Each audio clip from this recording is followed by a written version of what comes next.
This is Optimal Finance Daily, episode 1283, 3 Bad Financial Decisions That Helped Me Retire Sooner, Part 2, by Chris Mamula of caniretireyet.com.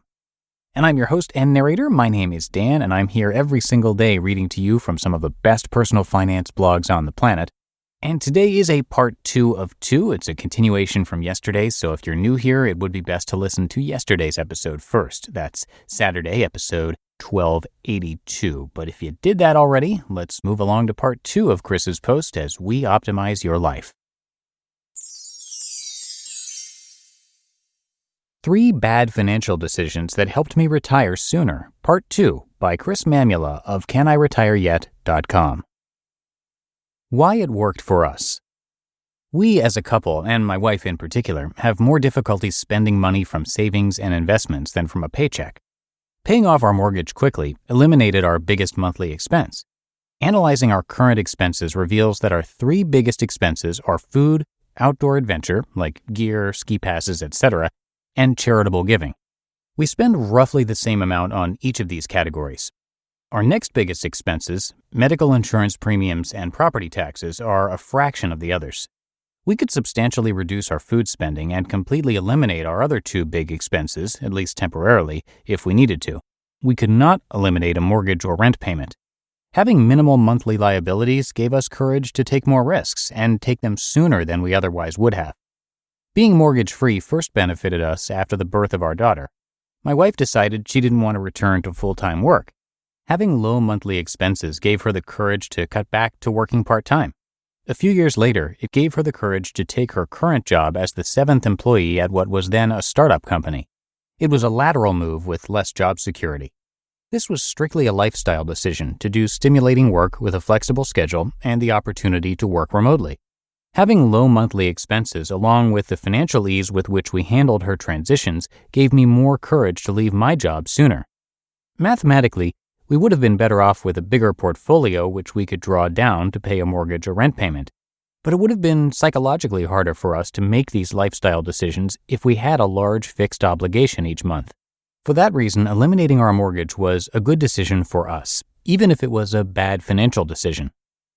Mistake 3. I focused on low-paying side hustles.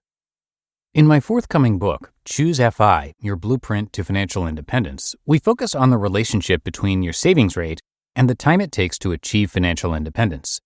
To increase your savings rate, you have to decrease the amount you spend, increase your earnings, or do both simultaneously. For high-earning professionals, the fastest and easiest way to earn more work is to work more hours utilizing the skills that make you valuable. I could have picked up a few home care physical therapy patients or a weekend side job to increase my income. Instead, I took on 2 side hustles that I worked alongside my professional job over my final working years. The first side hustle was to work at the rock climbing gym at a local university. This required me to teach 2 classes per semester, train the student workers, and take care of ordering supplies. My compensation was about $5,000 a year. The second was to start my original blog. I wrote most every morning before work and spent many lunch hours and weekends working on the blog. I never made a penny for my efforts. Writing the blog did lead to making a couple $100s a year writing occasional freelance articles for the website Dough Roller. Even though these efforts did not generate a lot of income for the time required, they were instrumental in me being able to retire sooner. Why it worked. For many high earners, especially medical professionals, what you do becomes a big piece of your identity. You are a doctor, a nurse, an attorney, an accountant, or an engineer. Many professionals also develop a dependence, an addiction even, to the comfort of regular paychecks that come with those titles. It was both fun and empowering for me to see that work didn't have to mean continuing on in a career I no longer loved. The Rockwall job showed me that I could earn decent money doing small amounts of fun work. It also taught me that hobby jobs can also help decrease spending. It saved me from having to buy a gym membership and entitled me to pro discounts when ordering gear. Likewise, writing about personal finance made me feel more comfortable leaving my career behind. I always enjoyed the feeling that I was helping people as a physical therapist.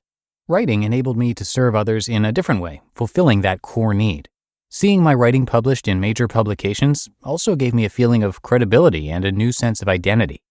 While I never made a penny blogging prior to leaving my career, Writing also provided me with a different model of doing work one time than using leverage to help many people. This is in sharp contrast to trading time directly for money, which was all that I knew as a physical therapist. I realize some people view retirement as no work and no earned income. This is a valid viewpoint. But it's also important to realize that when you limit yourself to that tight definition of retirement, it increases financial risk. Having flexibility with both spending and earning provided confidence to take the leap from my career sooner than I otherwise would have. Making better decisions. Successfully building wealth that enables early retirement, then developing a plan to make that money last for the rest of your retired life are complex processes. Each requires making good decisions, but it also involves a lot of good fortune. It's important to improve our decision-making process to increase our odds of having successful outcomes. And this requires stepping back to evaluate our decisions from time to time.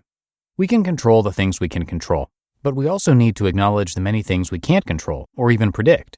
We also need to factor in both the mathematical and psychological impacts of our decisions. All of these factors impact our ultimate success or failure in retirement and in life. You just listened to part 2 of the post titled 3 Bad Financial Decisions That Helped Me Retire Sooner by Chris Mamula of CanIRetireYet.com. And that's another episode and weekend of Optimal Finance Daily in the books. I thank you as always for your support and for listening each and every day, and I'll be back with more posts for you tomorrow. So have a great rest of your weekend, and I'll catch you right back here on Monday, where your optimal life awaits.